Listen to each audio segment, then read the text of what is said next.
Bonjour à tous, on démarre cette revue de presse en France avec le feuilleton Raphaël Varane qui est sur le point de connaître son dénouement. Comme on vous l'a expliqué hier, le Real Madrid et Manchester United sont parvenus à trouver un accord.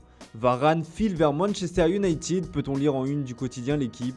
Chez les Anglais, on se réjouit déjà de la conclusion de ce deal, comme évoqué en une du Télégraphe ou du Daily Star, qui peinent cependant à se mettre d'accord sur le montant d'un transfert qui devrait avoisiner les 50 millions d'euros. Chez les Red Devils, le champion du monde français devrait doubler ses émoluments, passant ainsi à près d'1 million d'euros mensuels. L'entraîneur du Real Madrid, Carlo Ancelotti, a tenté de le convaincre de rester dans la capitale espagnole, mais la décision du joueur de 28 ans était déjà prise. Mais qu'est-ce qui a bien pu motiver le départ de Raphaël Varane de la capitale espagnole s'interroge globalement la planète football. Eh bien, le quotidien français explique que le départ de Sergio Ramos, l'arrivée de David Alaba et son envie de découvrir un nouveau challenge ont motivé son départ de Madrid après 10 ans de bons et loyaux services. On reste outre-Manche où une grande nouvelle arrive sur le bord de la Mersey. Il s'agit du retour de Virgil van Dijk, absent depuis octobre dernier. Victime d'une rupture des ligaments croisés après un choc face à Jordan Pickford dans le derby face à Everton, le défenseur a dû passer par la case opération. Van Dijk est prêt à commencer, titre le Daily Mirror dans son édition du jour. Une déclaration qui provient de l'entretien de Jürgen Klopp accordé aux médias officiels du club. La tour de contrôle néerlandaise a cruellement manqué à Liverpool cette saison. Son retour sera forcément accueilli avec joie du côté des supporters. On prend désormais la direction de l'Espagne où le président du Barça, Joan Laporta, et Neymar font la une du quotidien Sport. Ce mardi matin, la presse espagnole se soulage de la fin de la guerre entre le club catalan et le brésilien. Hier, le Barça a informé via un communiqué qu'un accord extrajudiciaire concernant les différents litiges avait été trouvé. Neymar et le Barça font la paix, écrit de son côté L'Équipe. Malgré son départ du Barça en 2017 pour le Paris Saint-Germain, le Brésilien était toujours lié au club catalan à cause du paiement d'une prime de plusieurs dizaines de millions d'euros. Cette histoire désormais terminée, le Ney peut définitivement tourner la page du FC Barcelone et se concentrer pleinement sur ses objectifs sportifs avec le Paris Saint-Germain.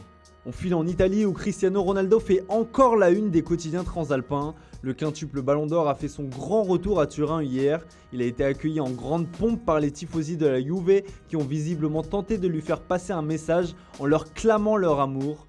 Show et mystère résume le Corriere dello Sport. En effet, si le Portugais est un joueur de la Juventus, son avenir est toujours aussi flou.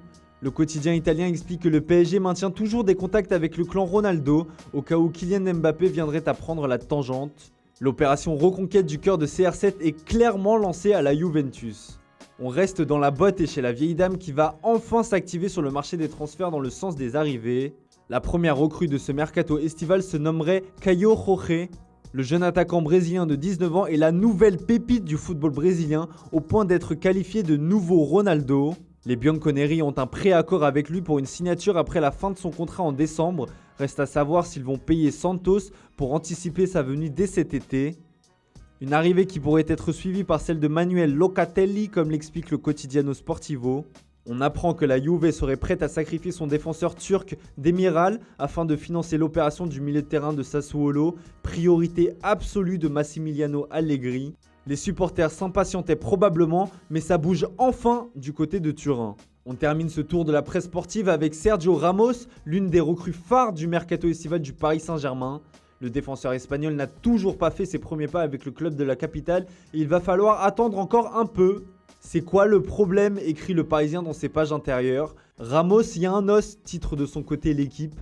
En effet, le joueur de 35 ans ressent une gêne au mollet depuis quelques jours et aucun risque ne sera pris par Mauricio Pochettino et son staff qui préfèrent le préserver compte tenu de ses nombreuses blessures ces dernières années.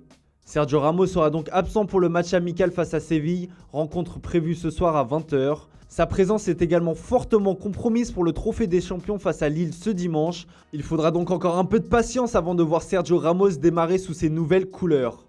Voilà, c'est tout pour aujourd'hui. Bonne journée à tous. On se retrouve tout à l'heure pour le traditionnel JT Foot Mercato avec l'excellent Guillaume Vigier.